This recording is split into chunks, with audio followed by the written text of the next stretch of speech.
Agora nós vamos falar sobre a importância da assistência nutricional aos pacientes vítimas de trauma acolhidos no IJF. O Instituto Dr. José Frota, o maior hospital da rede de assistência da Prefeitura de Fortaleza, conta com uma equipe clínica em plantão 24 horas compostas por várias especialidades. Comigo no estúdio, a nutricionista Raquel Pessoa. Seja bem-vinda. Olá, obrigada. Eu agradeço muito o convite, me sinto honrada. E queria aproveitar a oportunidade, Érica, para parabenizar todos os profissionais de saúde que estão exercendo com tanta maestria esse enfrentamento, né? Que todos nós estamos passando durante a pandemia. E parabenizar principalmente meus colegas do Hospital IJF, os meus colegas nutricionistas, né? E é uma honra, né, estar aqui e queria dar esse meu parabéns, né, e reconhecimento aos profissionais de saúde que estão firmes aí, né, com todos os desafios que nós temos que enfrentar, né, e eu queria mandar esse meu abraço a todos os meus colegas nutricionistas do Hospital JF. Com certeza. Bom, vamos começar falando então, a gente sabe que o JF recebe pessoas, né, pacientes de alta complexidade, cada um com a sua especificidade, né, então com certeza a alimentação deve estar acompanhando de acordo, né, com a necessidade daquele paciente. Me fala qual que é o que pode acontecer, por exemplo, para um paciente desse que não tenha um acompanhamento nutricional? Então, eu gosto muito da frase de Hipócrates, né, que é: faça do seu remédio o seu alimento e do seu alimento o seu remédio, né? Então, o estado nutricional do paciente, né, quando ele é acometido pelo trauma, esse estado nutricional ele já é um reflexo de algo anterior ao trauma, né? Então, esse paciente ele pode estar obeso, ele pode estar com sobrepeso, ele pode estar desnutrido, até porque nós, através de estudos, né, pesquisas, com a população brasileira, nós observamos que existe aí ainda um desafio muito grande que nós profissionais de saúde precisamos aí enfrentar em relação à questão da obesidade, né? Que a obesidade ela se tornou aí um problema de saúde pública. Então, assim, quando o paciente ele sofre um trauma e ele é internado, ele vai receber uma assistência nutricional aí a partir do primeiro momento que ele é internado no hospital. E nós nutricionistas vamos justamente ali investigar, fazer toda uma avaliação para, em cima também do trauma, trabalhar junto com o estado nutricional desse paciente.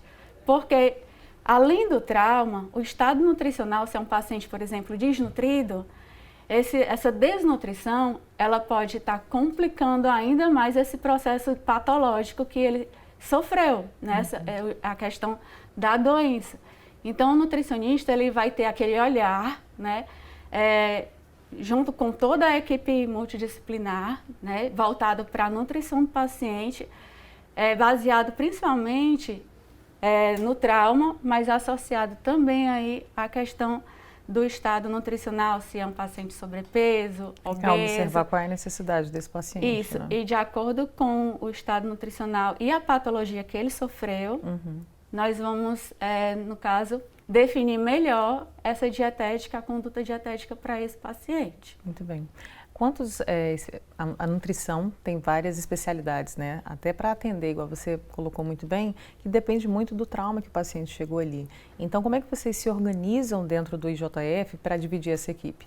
Pronto. Lá eu costumo dizer que nós temos várias frentes de comando, né? A nutrição, ela é uma profissão aí que nós, por exemplo, existe aí a nutrição clínica e a nutrição relacionada à unidade de alimentação e nutrição, que lá no hospital, a área da nutrição ela é bem ampla, né? Nós temos fora do hospital a nutrição clínica, a nutrição estética, a nutrição esportiva e especialmente no hospital, essas duas áreas, elas estão sempre ali em conjunto, né? Então nós temos duas frentes de comando, que é a nutrição da unidade de alimentação e nutrição, que ela é fundamental para o hospital, porque ela vai estar ali fazendo todo um controle de qualidade, né, da alimentação desse paciente.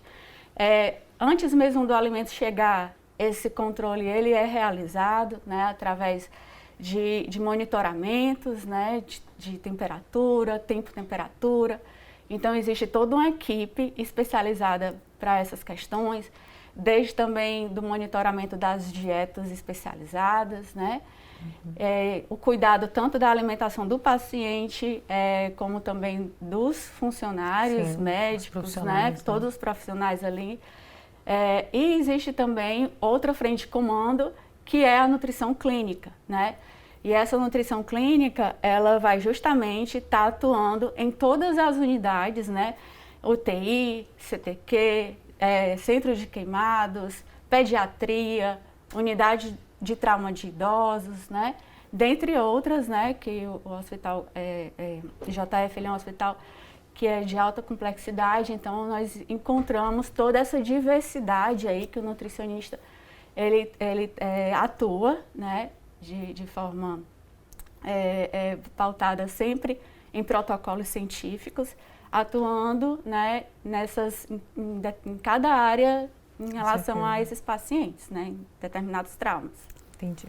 Covid, né? Não pode deixar de destacar, né, a importância da nutrição. O JF, ele está recebendo, né, pacientes com Covid também, que foi um grande desafio, mas a equipe, ela rapidamente se alinhou para o tratamento desse tipo de paciente, né? Então, foi mais um desafio também que nós conseguimos, né, colocar ali em prática. Aí a gente já vem vendo alguns estudos, né, que estão aí para dar esse atestado da importância da alimentação, né, na Covid-19. Até mesmo como forma de prevenção, né? A alimentação aí tem o papel no sistema imunológico, né? Então, a nutrição também, a gente trabalha muito o papel educativo e preventivo da doença, né? Então, se a pessoa ela tem um sistema imunológico mais reforçado, através dos cuidados nutricionais, principalmente se fala muito dos micronutrientes, principalmente a vitamina D, o zinco, né? Que através de estudos populacionais, infelizmente, a gente sabe que são micronutrientes que na população isso pode estar apresentando deficiência. Então fica até o alerta, né, assim, para a questão de reforçar o sistema imunológico, tentar reforçar principalmente nesses alimentos mais ricos em vitamina D, né, ovo, consumir também azeite, né, alimentos, por exemplo, peixes, frangos. Ficar na exposição também, pelo menos 15 minutos no sol pela manhã. Com a rotina, também, muitas vezes a pessoa não consegue e acaba ficando com essa deficiência também. Isso, pela questão de evitar aglomeração. Muitas pessoas ficam em casa, mas aproveitar esse momento também para não ficar totalmente, né, isolado, mas tentar pegar aquele sol pela manhã, porque ele é uma das melhores fontes de absorção para a vitamina D, né? Muito bom. O zinco também, manter uma alimentação equilibrada, né? Pautada principalmente in natura, nos alimentos in natura, integrais. A água também tem um papel muito importante na imunidade. Com certeza. E acaba sendo esquecida também. Então a gente vai para um rápido intervalo e depois você volta, porque tem muita dica boa aí. A gente vai para um rápido intervalo e a gente volta já já.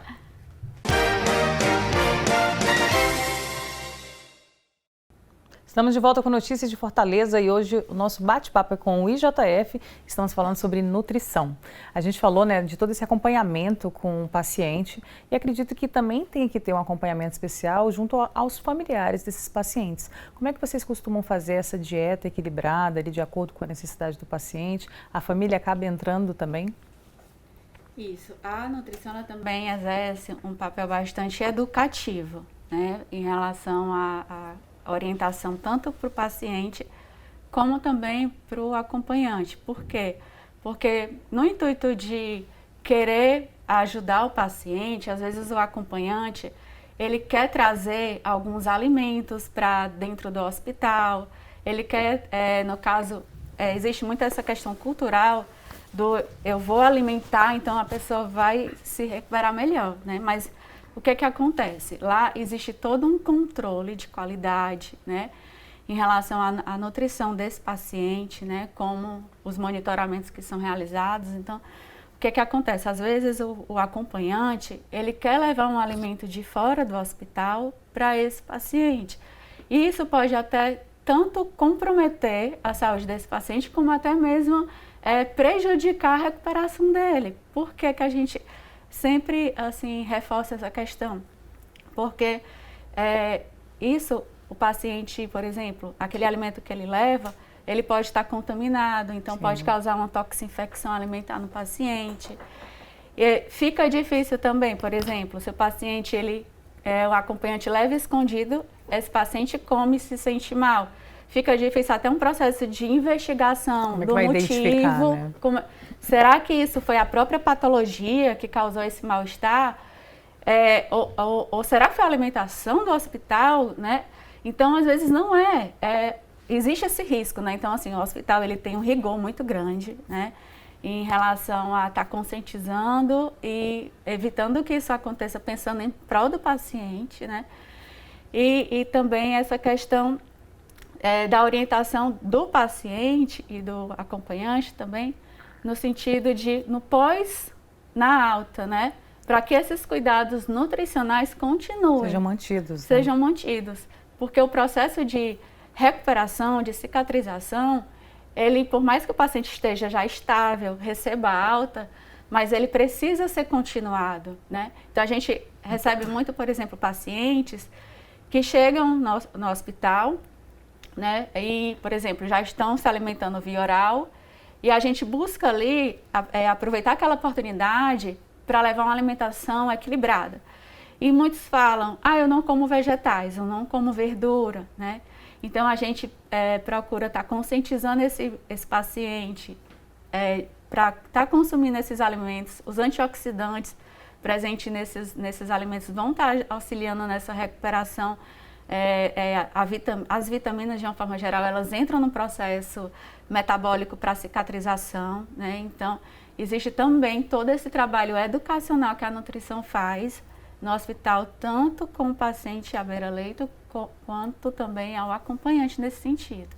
É uma quebra de tabu, né? De ver o alimento só na hora da emergência. Na verdade, se tiver um processo de alimentação saudável, muitas vezes não só vai ajudar, né, naquela recuperação, mas também como evitar, né, outras comorbidades, né? Igual a gente falou muito bem no início, que é a questão da obesidade. Isso mesmo.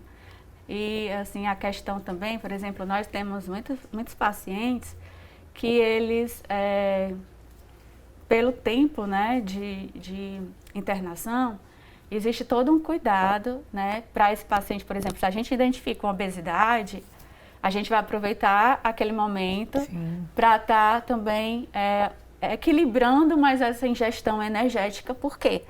Porque a obesidade, ela é uma patologia, né, inflamatória. Então, o processo de recuperação, ele é necessário que essa inflamação, ela seja reduzida. Então, com a nutrição, né, bem equilibrada, que é o nosso propósito lá no hospital, ou paciente de sonda, ou paciente via oral, a gente busca aí ajustando as necessidades energéticas desse paciente, também para combater esse processo inflamatório, que tanto a obesidade, como também o diabetes, a hipertensão, por exemplo, acontece também de chegar ao paciente que ele tem o trauma, mas ele é um paciente que está descompensado no diabetes, ou é um paciente que está descompensado na pressão. Então, o papel da nutrição, ele é fundamental, porque ele vai cuidar na recuperação do trauma, mas ele também tem esse olhar para as doenças crônicas que de repente podem descompensar ali nesse paciente. Então, a gente vai buscar esse equilíbrio metabólico, tanto para o trauma, como também para o controle da glicemia, da pressão, né, arterial. Mais um motivo de manter essa dieta balanceada, esse equilíbrio, né, de alimentação quando sair do hospital, né? Porque como assim, você começou na corrida ali, está melhorando a alimentação, está se recuperando de um pós-trauma E aí a pessoa às vezes se sente, né, bem o suficiente e acaba comendo, né, besteira ou ingerindo alguma bebida alcoólica que não pode no momento. Então, assim, eu acho que é muito um trabalho de consciência, né, para a família em contrapartida também para evitar, né? E assim, a gente fica muito feliz e grata quando a gente vê os próprios pacientes chamando o nutricionista, né, para justamente falar que mudou os hábitos no hospital, né, ou que quer também orientações para aproveitar esse momento para tornar os seus hábitos melhores, né. Então, a população, de uma forma geral, a gente tem visto que está crescendo esse cuidado, né, essa preocupação, movimento, né? esse movimento para melhorar os hábitos alimentares, né. Então, esse comportamento da população é muito satisfatório, né? E assim, a gente está sempre estimulando também nessa conduta. E eu fico muito feliz quando o paciente ele está de alta e fala, olha, doutora, eu vou continuar comendo vegetais, vou continuar comendo frutas, né? Então, mostra que a gente conseguiu plantar essa sementinha, né, nesses pacientes. E isso vai ajudar na continuidade da recuperação dele. Com certeza. E a gente sabe, basta uma sementinha, né? Porque aí tem ali o pai, a mãe, e aí quando vê a família toda, tá? Não que todo mundo precisa ser, né, como diz os jovens, os fits, né? Mas tem uma alimentação equilibrada para justamente evitar, né, ter que voltar para o hospital por conta de uma comorbidade como essa. Isso, com certeza. A gente vai para um rápido intervalo e a gente volta já já. Olá, estamos de volta e o bate-papo de hoje é a nutrição no IJF. Vamos falar um pouco a respeito das formas de nutrição, né, que vocês realizam lá dentro do hospital. Então, nós temos basicamente 3 formas, 3 vias de nutrição para o paciente. A que nós damos prioridade é a nutrição via oral, mas dependendo do tipo de trauma que esse paciente sofra, se, por exemplo, for um paciente que ele sofreu uma lesão esofágica, né, uma fístula esofágica, que vai aproveitar até a ocasião para fazer um alerta, né, porque a gente tem encontrado muitos pacientes que chegam por conta de fístula esofágica, perfuração esofágica, por conta da ingestão de alimentos, que, no caso, por comer muito rápido, ou sem ter uma atenção muito plena no ato de se alimentar, acabam engolindo uma espinha de peixe, ou um ossinho de frango, e aí pode acontecer justamente uma fístula nessa região do esôfago, né? Então, por exemplo, esse tipo de paciente, né, vai ter toda uma avaliação, né, médica em relação a isso, mas geralmente é um paciente que muito provavelmente ele vai precisar fazer uma alimentação que a gente chama uma terapia nutricional enteral, que é uma alimentação por meio de uma sonda, que pode ser nasogástrica ou nasoentérica. Dependendo da situação, também pode ser uma jejunostomia, que é uma sonda ligada diretamente no intestino, ou uma gastrostomia. E também existe, no caso, um terceiro tipo, que seria a nutrição parenteral, que é uma nutrição especializada, que ela vai diretamente para a corrente sanguínea.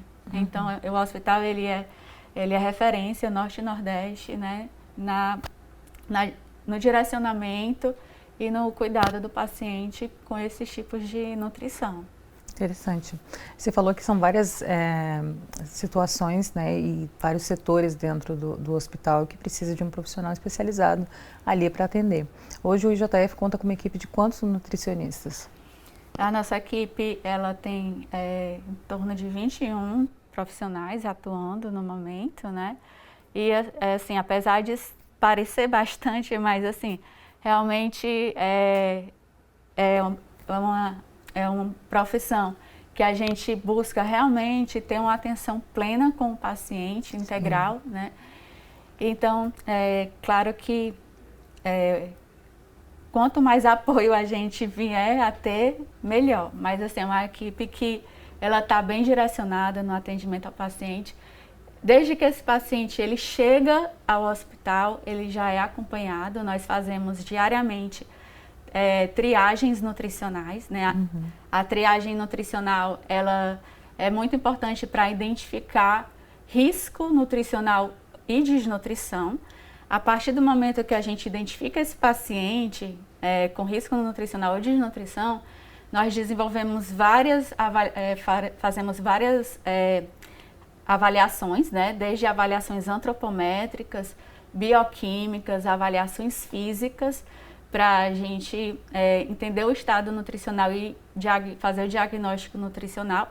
A partir desse diagnóstico nutricional, nós vamos determinar aí as necessidades energéticas e proteicas desse paciente, e todos os dias essa equipe de profissional, ela faz esse monitoramento, né, individualizado para cada paciente, para avaliar justamente essa ingestão, se ela está sendo realizada, se está tendo alguma intercorrência, e em cima dessas avaliações, diariamente são feitos esses ajustes dos protocolos nutricionais individualizados para cada paciente, né? Então, assim, existe, mesmo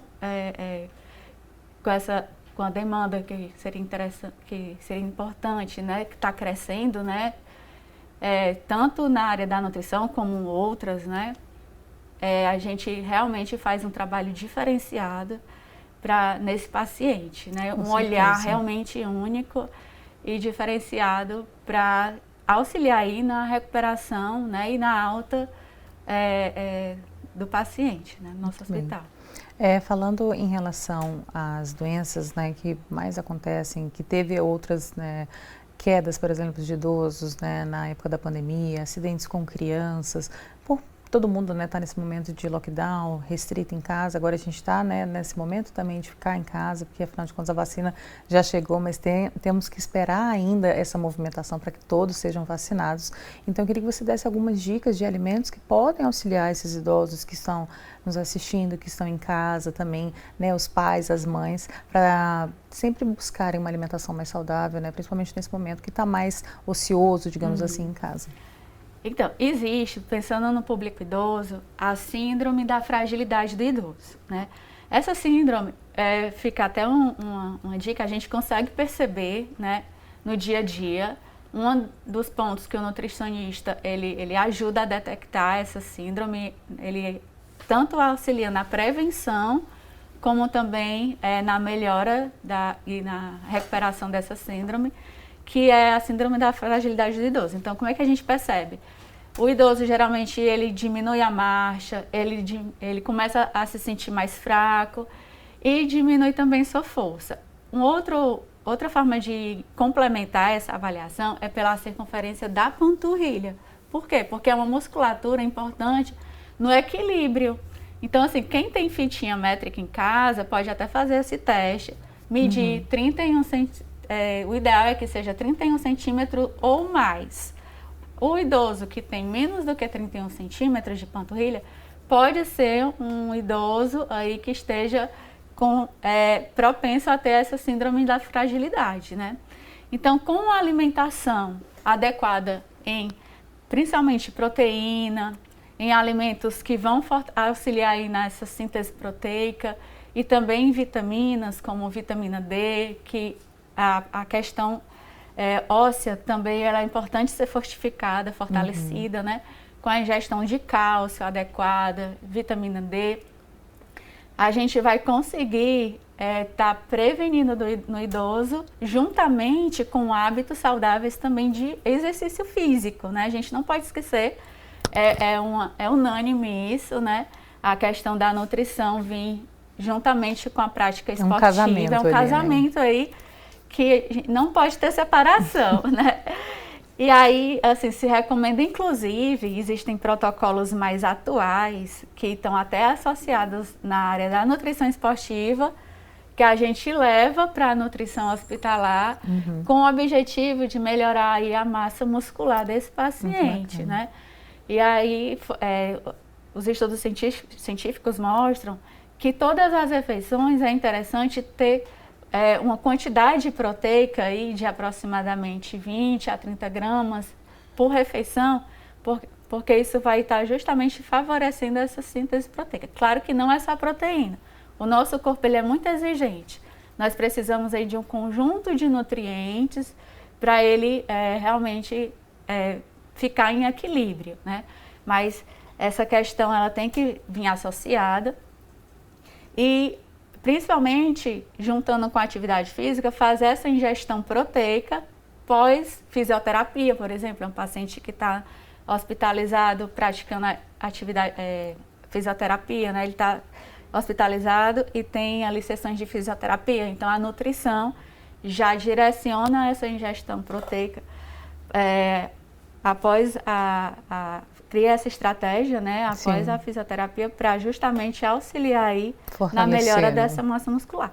E aquele paciente que está em casa, né, e a nutrição ela previne muito acidentes, por quê? Porque se a pessoa já vem com esse cuidado, essa alimentação saudável, né, ela vai evitar, junto com a atividade física, ela pode evitar essa síndrome da fragilidade no idoso, né? Que, por exemplo, com a diminuição do equilíbrio, esse paciente ele pode vir a ter uma queda e fraturar o fêmur, né? Então, como a nutrição é importante, né? Então, a gente tem sempre que ver também essa parte da nutrição de forma preventiva, né? Com esse intuito, né? Porque se você cuida da sua alimentação, desde cedo, você vai ser uma pessoa que sempre vai ter energia, disposição, ossos fortes, uma musculatura bem resistente. Vai envelhecer com qualidade de vida. Você vai envelhecer com qualidade de vida, porque muitas vezes existe o que a gente chama que é a queda da própria altura, né? Que é o idoso que tem essa síndrome da fragilidade. E aí ele tem mais facilidade para tropeçar, para cair. E uma queda no idoso pode causar um dano muito sério, né? Como esse tipo de fratura no fêmur, que para um idoso recuperar, né? Pode se tornar algo grave, né? Sim. Então, a gente precisa ter sempre esse olhar na prevenção também. Né? Isso para todas as idades, né? Para todas as idades. Com certeza. Então, muito obrigada pela sua participação. É muito rico a gente saber da importância da alimentação. A gente teve uma matéria antes justamente falando do projeto da Horta, né? Então, veio com o IJF aí trazendo uma nutricionista só para reforçar ainda mais a importância dessa alimentação saudável. E o IJF também, falando em horta, tem uma hortinha também de plantas medicinais que é cuidada pela nossa chefia lá, né? E é algo que também ajuda a resgatar também essa questão da cultura, né? Das plantas medicinais. Com certeza. A gente tem aí uma variedade de plantas muito ricas, né? Que podem nos auxiliar. Com certeza. Pode estar aí nos ajudando a ter uma nutrição e uma alimentação cada vez mais saudável e em conexão com a natureza, né? Com certeza. Muito obrigada, Obrigada. Viu? Você aí continue com a nossa programação. Aproveita para seguir a gente nas redes sociais, @TV Terra do Sol. Eu vou ficando por aqui e até mais.